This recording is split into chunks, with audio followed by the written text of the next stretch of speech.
تقولي باللي هما اللي وصلوك لهاد الحاله، وليتي كتلومي الاخرين على اي حاجه. باش نقولوا كل انثى عندها حاجيات. كوني اكيده غطيحي في الاكتئاب. ترضي الناس على حساب التعاسه ديالك. قوي شخصيتك، استمتعي بكل لحظه. داروا الخايبه دوك ما كنتسوقوش ليهم اصلا، يزيدونا والو، سوا داروا مزيان سوا. السلام عليكم، صباح النور، كي صبحتوا؟ لاباس عليكم؟ كنتمنى ان شاء الله تكونوا على خير، ويلقاكم بودكاست ديال اليوم في احوال جيده. فاش كتوصلي لمرحله انك وليتي كارهه راسك وكارهه حياتك، دارك، راجلك، وليداتك، اسرتك، ما بقاش عندك رغبه في الحياه، ما بقاش عندك الشغف، ما بقيتيش كتستمتعي باللحظات الزوينه مع اسرتك، ما بقيتيش كتستمتعي باللحظات بحال شحال هادي، هاد الشي بمثابة انذار ليك انك تعيدي النظر في حياتك. ماشي تبقاي جالسة معزولة، جالسة بوحديتك وسادة عليك، واللي هضر معاك تغوتي عليه، وليداتك هضروا معاك تغوتي عليهم، راجلك هضر معاك تنقري عليه، اللي هضر معاك ولا تسبيه. المهم كتولي شخصية وحدة اخرى، وانتي كتكوني حاسة انك ماشي هي هذيك. ولكن لقيتي هكا حاجه اسهل حاجه هي انك ديري هاد الامور، تبقاي تنقري على اي حاجه، اتفه الامور، تولي تغوتي على ابسط تصرف داروه وليداتك مثلا، تولي تلقي اللومه على الاخرين وتقولي باللي هما اللي وصلوك لهاد الحاله. ولكن خصك تعرفي باللي انت هي السبب، انت المسؤوله على هاد الشيء اللي وصلتي ليه. ما تلومي حتى شي واحد، ما تلومي لا ولادك لا راجلك، لومي راسك، حيت انت المسؤوله على راسك. كل واحد فينا مسؤول على نفسيته، اذا بلا ما تلومي الاخرين. هاد الشيء اللي وصلتي ليه حيت انتيا رهقتي نفسك، حيت انتيا ما ديتيهاش في راسك، حيت انتيا اهملتي راسك. كيفاش كتوصلي لهاد الحاله ديال عدم الرضا؟ جاوبيني، كيفاش توصلتي لهاد الحاله ديال انك وليتي كتلومي الاخرين على اي حاجه، اي حاجه كتوقع عليك كتلوميهم عليها؟ وانا درت هاد البودكاست باش نجاوبك على هاد الشيء، باش نقول لك كيفاش توصلتي لهاد الحاله. فاش كتكون عندك شخصيه ضعيفه كوني اكيده غتوصلي لهاد الحاله اللي ذكرت. فاش ما كتقدريش تعبري على المشاعر ديالك، فاش ما كتقدريش تعبري على الحاجيات ديالك. الا قلنا المشاعر هو هاد الحاجه عجباني، هاد الحاجه ما عجبانيش، اي تصرف عجبك كتمدحيه، تصرف ما عجبكش كتحاولي ما امكن انك تقولي للاخر ان هاد الشيء اللي كدير معايا ماشي هو هذاك، سواء وليداتك، راجلك، اسرتك. ما كتبقايش ساكته. كاينين البنات بزاف كنشوف العيالات فاش كيشوفوا شي حاجه ماشي هي هذيك كيبقاو ساكتين عليها. علاش كتبقاي ساكته؟ داك السكات هو اللي غيخرج عليك. السكات على شي حاجه اللي انا ما عجبانيش غتمرضك في نفسيتك، غتولي تفكري علاش هذا الانسان دار هكا، علاش كيديروا ليا هكا. هما ربما في الوقيته فاش كتبقاي ساكته كتلومي الاخرين، ولكن الا تدخلتي فاش كتشوفي شي حاجه ما عجبكش كتدخلي تما، الاخر تيفسر لك علاش دار داك الشيء. تما المشكل اللي كيبان لك انت مشكل كيتحل سوغ بلاص، في البلاصه كيتحل، ما كتبقايش هزاه فوق راسك، فوق نفسيتك، على قلبك، كتقولي هذا الشخص شنو دار معايا. بالعكس كتحلي كل شيء في البلاصه. الا هضرت على الناس كنهضر على اسرتك، الاسره الصغيره ياك. اما الاخرين كاينين الناس اللي بعاد علينا، ما عندنا حتى شي صله صله بيننا وبينهم عفوا. الا داروا شي تصرفات حيت ما كيزيدونا والو، سوا داروا مزيان سوا داروا الخايبه دوك ما كنتسوقوش ليهم اصلا. الا كان تيبقى فيك هاد الامور، الا دار معاك شي حد شي حاجه اللي بعيد عليك تيبقى فيك الحال، يعني خصك تردي البال لشخصيتك. عندك شي مشاكل في شخصيتك خصك انك تعالجيهم. فاش تنقول الحاجيات ديالك خصك تقولي الحاجيات اللي خاصك. فاش تنقولوا كل انثى عندها حاجيات. ما تقوليش لي انت، كاينين بعض النساء تيقولك غير الماكله والشراب صافي، هادو هما الحاجيات ديالك. راه الحيوان تياكل وتيشرب وتينعس. ما كنهضرش انا على هذا الشيء، كنهضر على الحوايج اللي كيخصو اي انثى يكونوا عندها. خص يكونوا عندك. هضري على راسك، خاصني هادي، انا بغيت هادي، بغيت ريحه، بغيت لبسه زوينه، بغيت اي حاجه كتشوفيها انك حيت حنا المتطلبات ديالنا مختلفين على بعضياتنا، ولكن عندنا نقاط اللي هما مشتركين. اي حاجه اللي كتشوفي انك باغاها ومحتاجها وغتضيف لك شي حاجه، قوليها، قولي راه انا محتاجه هاد الحاجه لراجلك. اكيد بالاخص الا ما كنتيش خدامه. كاين عيالات كيكونوا خاصينهم بزاف ديال الامور وتيبقاو ساكتين، وكتبقى تشكى العيالات اخرين. ما تشكي على حتى واحد، خاصك شي حاجه، ها شنو خاصني. حيت الا بقيتي ساكته على امور اللي هما خاصينك، كوني اكيد هاد الشيء راه غادي يتراكم نهار على نهار. هادي خاصاني الشهر الجاي حاجه، كل شهر ما خديتيش داك الشيء اللي خاصك. ممكن ماشي بالضروره كل شهر، المهم كاين شي امور اللي تيكونوا خاصينك وما خديتيهمش وما عبرتيش على الاحتياج ديالك ليهم، كتمرضي. الا ما كنهضر على داكشي يكون على قد الجيب، على قد المستطاع ديالك وديال اسرتك. كنهضرش على شي حاجه اللي كنهضرش على الكماليات. حاجه اخرى هي الا كنتي الا كنتي ما كتعبريش عفوا على الامور اللي تيضروك. اي حاجه كتضرك قوليها، هاد الحاجه كتضرني، باش حتى الناس اللي معاك يديروا لك اعتبار. ماشي انتي حاجه ضارك وساكته عليها ومخليه الاخرين انهم ياخذوا راحتهم، واخا ديك الحاجه انتي كتضرك. الصبر مزيان، مزيان نصبروا على بعضياتنا، مزيان بزاف. الصبر زوين ولكن في حدود. ما تصبريش على شي حاجه اللي كتقيسك كتضرك بزاف. فاش كنقولوا الصبر، الصبر هو مفتاح الفرج فعلا، وكاين في الجنه باب ديال الصابرين. صبري، الصبر شي حاجه زوينه، وماشي اي واحد عطاه ربي الصبر. يعني الصبر راه ماشي كلنا عندنا هاد الصفه هادي، ولكن شي حاجه كتاديك نهار على نهار، نهار على نهار، وانتي صابره عليها، كوني اكيده انك غتمرضي راسك بلا ما تحسي.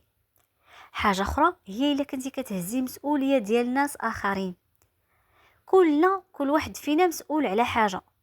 ما تحاوليش انك ديري لي طاش ديال ناس اخرين، ديري داكشي اللي قاده عليه، حيت مستحيل انك ديري كل شيء.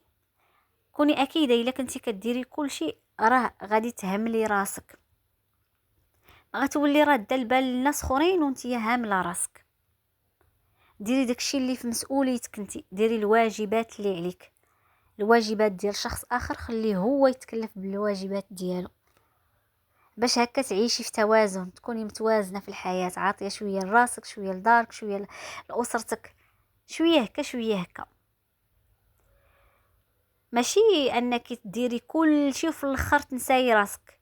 الاهمال فاش كتهملي راسك، لباسك، بشرتك، نفسيتك، هاد الشيء كيكونوا تراكمات نهار على نهار، نهار على نهار.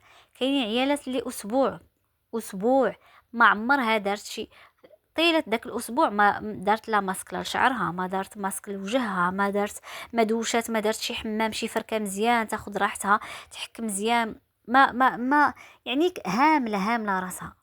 كوني اكيده الا ما كتعطيش لنفسك وقيت، كتعطي لنفسك واحد وقيت في النهار. كنهضر بصفه يوميه، الروتين اليومي ديالك خاص تدخل فيه العنايه انك تهلاي في راسك.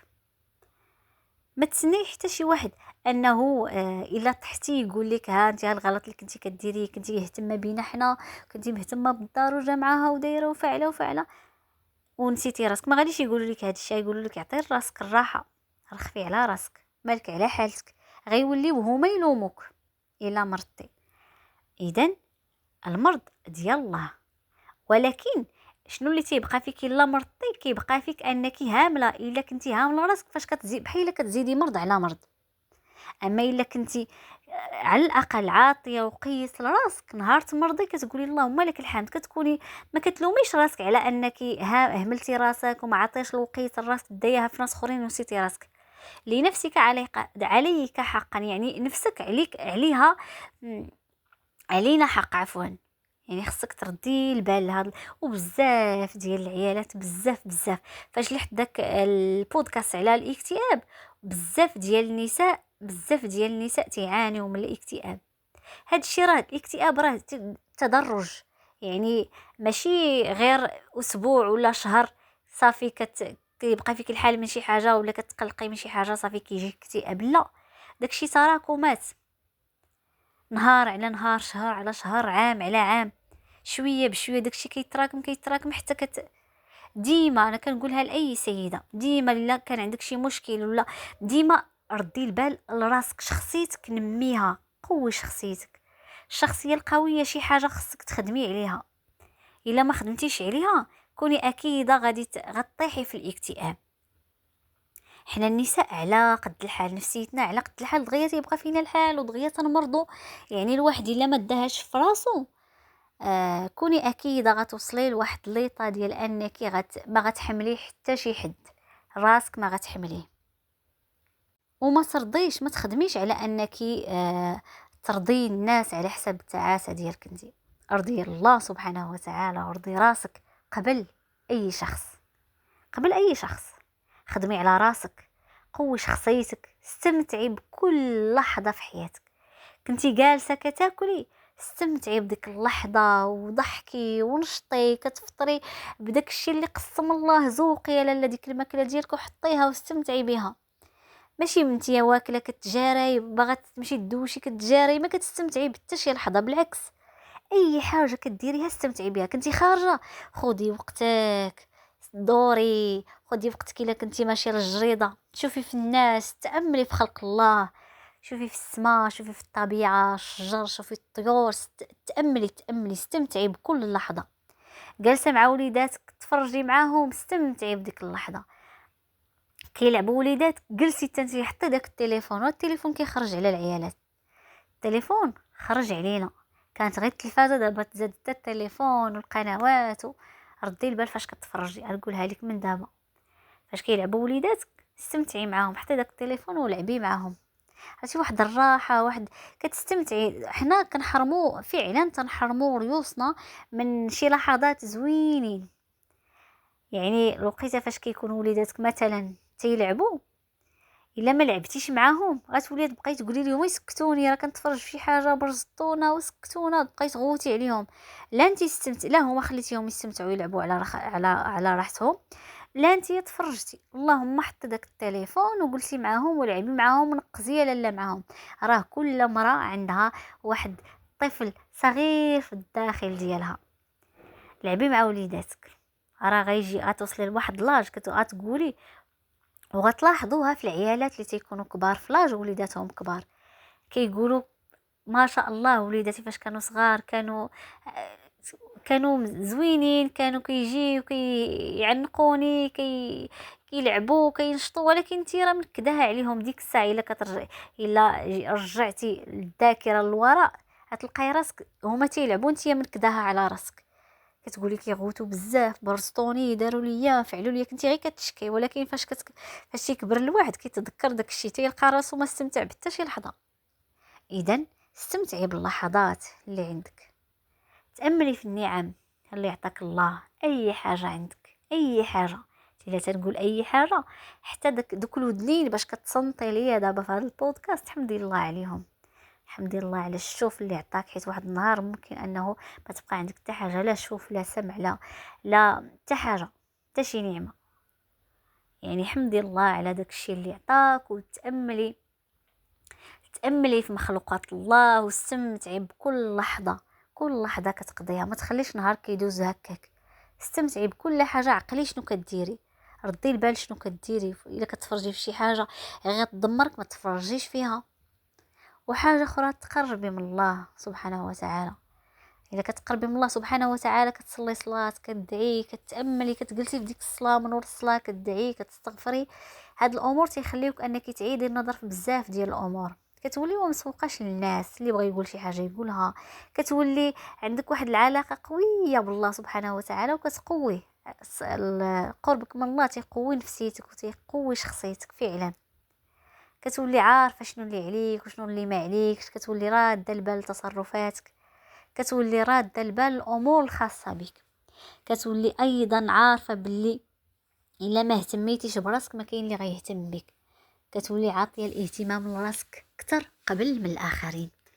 كنتمنى ان شاء الله هذا البودكاست نكون نفعت بعض النساء اللي كيتبعوا هذه القناه، وما كرهتش انكم تشاركوه مع العيالات اللي كتعرفوا باش تعم الفائده. نقول لكم خليتكم في راحه الله، تنتلاقاو في البودكاست الجاي ان شاء الله. سلام عليكم ورحمه الله وبركاته.